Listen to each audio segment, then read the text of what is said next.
Selamat pagi, shalom, kekasih-kekasih Tuhan. Renungan singkat firman Allah pagi hari ini adalah ketika hari masih siang, kita harus bekerja untuk melakukan kehendak Bapa. Sebab malam akan tiba dan tidak ada seorang pun yang dapat bekerja. Kita membaca Yohanes pasal yang ke-9 ayat yang ke-4. Inilah firman Tuhan yang disampaikan oleh Tuhan Yesus. Kita harus mengerjakan pekerjaan Dia yang mengutus aku selama masih siang. Akan datang malam di mana tidak ada seorang pun yang dapat bekerja.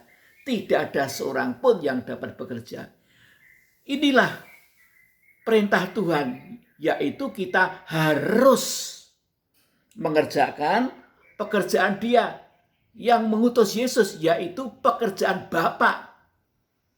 Jadi tidak ada orang Kristen itu yang menjadi penganggur atau hanya mengerjakan pekerjaan dirinya sendiri. Tetapi setiap orang Kristen harus bertobat, dibaptiskan air dengan benar, dan kemudian menerima anugerah Roh Kudus, yaitu dipenuhkan dengan Roh Kudus. Roh Kudus dikaruniakan kepada kita sebagai penolong yang menuntun kita kepada segala kebenaran Tuhan.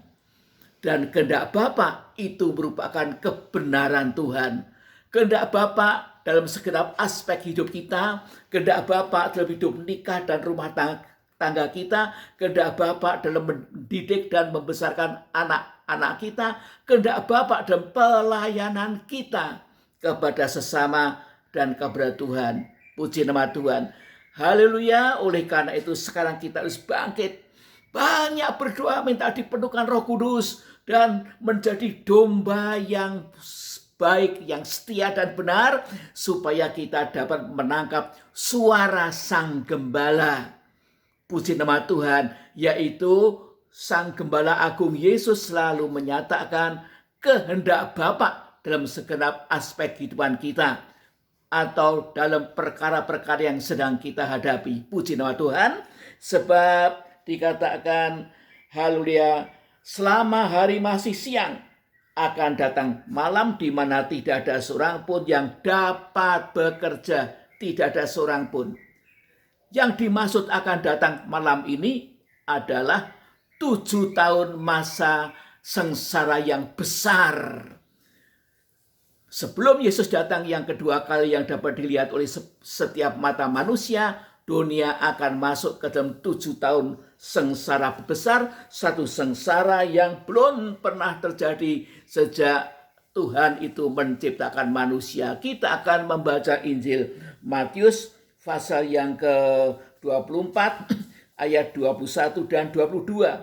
Sebab pada masa itu akan terjadi siksaan yang dahsyat seperti yang belum pernah terjadi sejak awal dunia sampai sekarang, dan yang tidak akan terjadi lagi.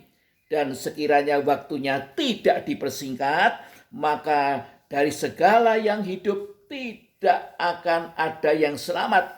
Akan tetapi oleh karena orang-orang pilihan, waktu itu akan dipersingkat. Puji nama Tuhan.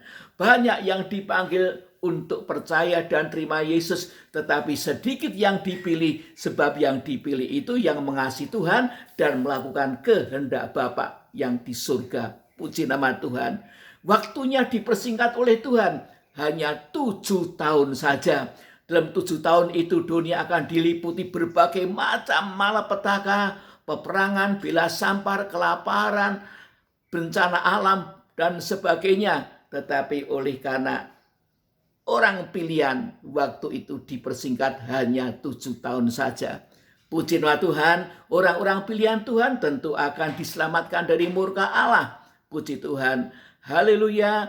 Tetapi dalam 7 tahun itu, orang-orang Kristen yang tertinggal akan menghadapi aniaya. 3,5 tahun pertama akan dianiaya oleh Babel besar, yaitu gereja palsu. Orang-orang kudus akan selalu dianiaya oleh gereja palsu. dan 3,5 tahun yang kedua dianiaya oleh antikristus. Oleh karena itu sekaranglah kesempatan satu-satunya di mana kita harus bertobat dan mengerti kehendak Bapa serta melakukannya. Jangan hanya sibuk soal urusan duniawi saja.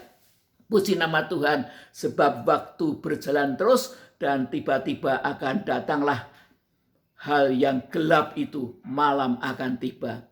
Puji Tuhan, Tuhan memberkati kita sekalian. Mari kita berdoa. Bapa yang di surga, terima kasih untuk firman pada pagi hari ini di mana Kau mengingatkan kami agar kami mengasihi Bapa yang di surga, selalu mencari kehendak-Nya dalam doa dan juga haleluya melakukan kehendak Bapa. Terima kasih Bapa supaya kami menjadi orang-orang pilihan-Nya Tuhan. Dalam nama Yesus Kristus Tuhan kami berdoa dan mengucap syukur. Amin. Tuhan memberkati kita semua. Terima kasih untuk perhatian Bapak Ibu Saudara sekalian.